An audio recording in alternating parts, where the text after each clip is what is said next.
Hi guys! Welcome back to Rhea's Kitchen. So for today, ang gagawin naman nating recipe ay Cinnabon cinnamon rolls.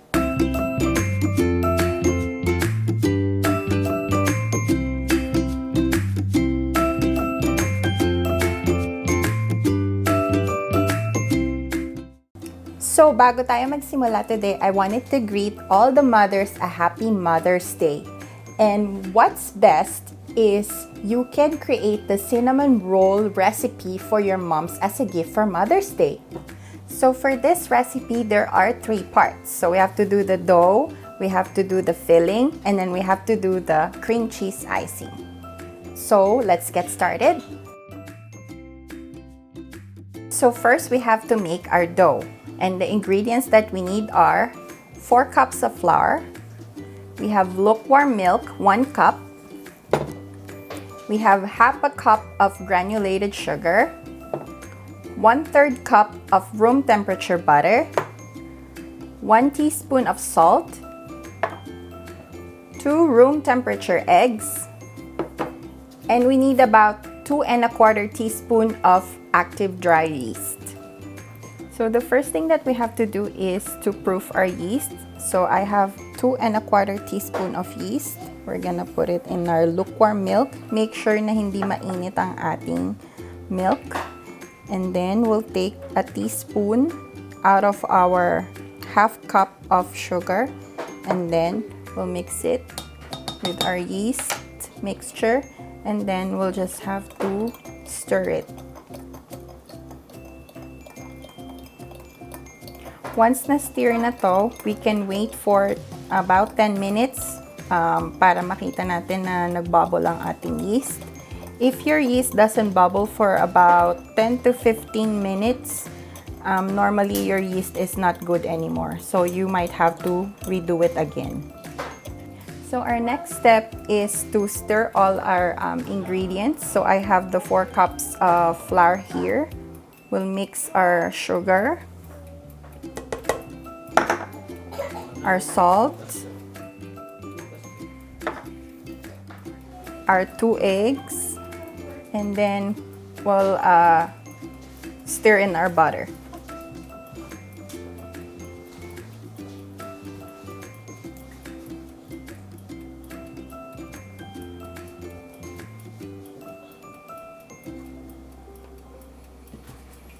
And since we're not kneading the dough yet, we're gonna use our paddle attachment, okay, to stir our ingredients.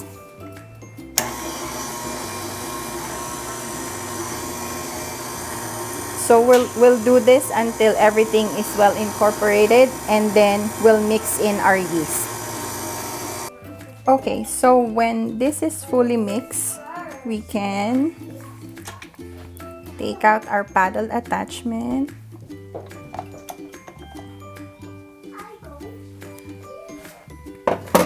And then we can mix in our yeast. And then we have to use our dough hook.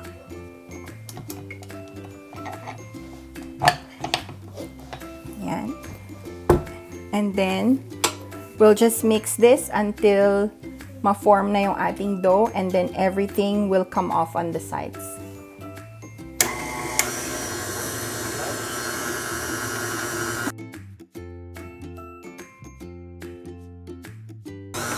Okay, so I think okay na yung ating dough. We can turn this off. Ayan. Okay guys, so ito na yung ating dough, and nag-come off na siya sa side. So, pwede na siya. So, what I'm gonna do is I'll take our dough and then ifo-form lang natin siya na ganyan. So, ito na yung ating dough. Binilog ko lang siya. And then, ilalagay lang natin siya sa grease pan. Tatakpan natin siya. And, ayan. And then, tatakpan natin siya ng plastic wrap. And then, we'll wait for an hour para Okay, so while we're waiting for our dough to rise, let's make our filling. So what we need is softened butter, and we'll spread it to the dough later. And then we have our brown sugar. I'm only using half a cup of sugar. Original says you need about a cup, pero feeling ko hindi ko siya nauubos, so ayokong magsayang. So we'll start with half a cup of brown sugar, and then I'll use about a tablespoon of ground cinnamon, and then we'll just mix this together. So once na nahalo na natin ang ating cinnamon and our sugar, itatabi lang muna natin siya, and then we'll wait for our dough, and then i-spread natin siya together with our butter.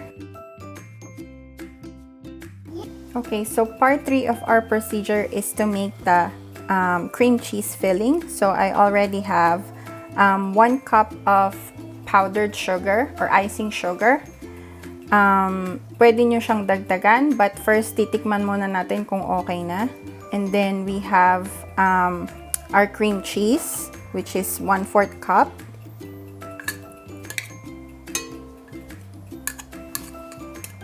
Okay. And then we'll use 1/8 teaspoon of vanilla extract. We'll use 1/8 teaspoon of salt.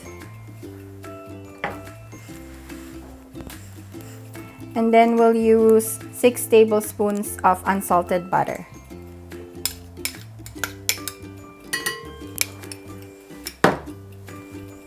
So for this one, we're gonna use our whip attachment. And then later on, I will add a little bit of whipping cream sa ating mixture para lang mas maging malinamnam ng konti. So, let's start.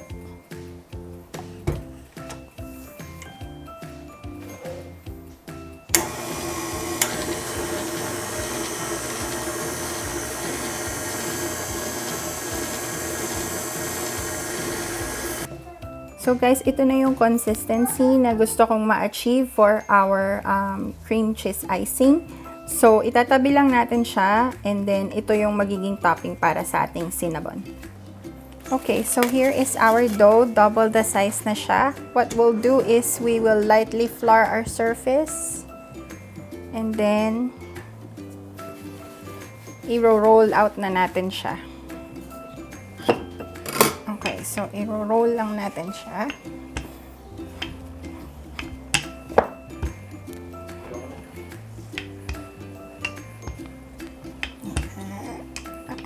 Stretch siya. So we're aiming for approximately 16 inches by 12, but you know, you can do what you can.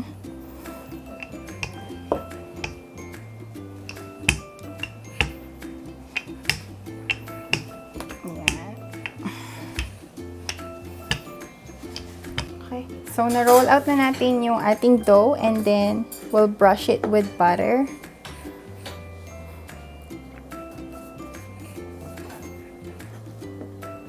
So make sure you're using softened butter para madali siyang spread. So nung na-spread na natin yung ating butter, we'll put our sugar and cinnamon mixture just like this hanggang sa mapuno na yung ating rolled out dough. So ito na yung ating dough with cinnamon and sugar and butter. So we'll just gently fold it like this.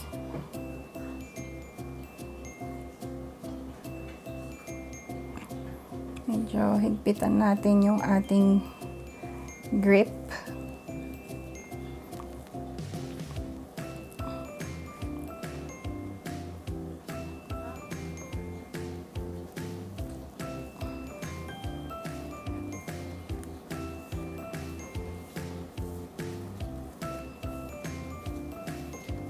Okay, so ito na yung ating roll, and then ikakat lang natin siya into equal portions.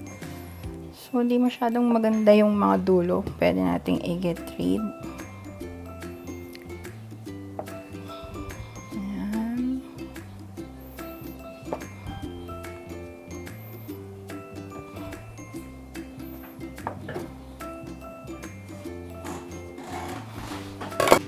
Okay, so we'll cover this and then we'll proof this again for another half an hour and then it will be ready to bake.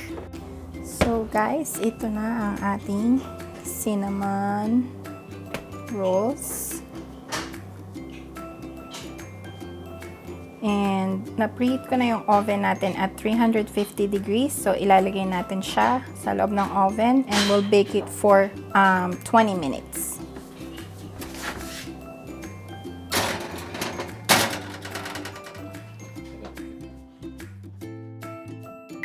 Yay! Ready na ang ating Cinnabon buns.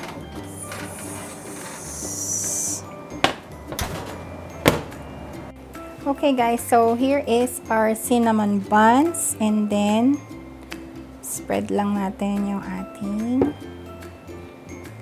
glaze, our icing on top.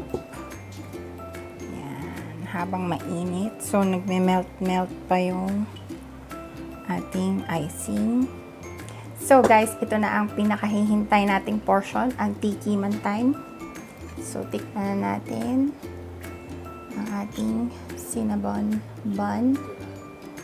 So, tikman na natin. Ayan na.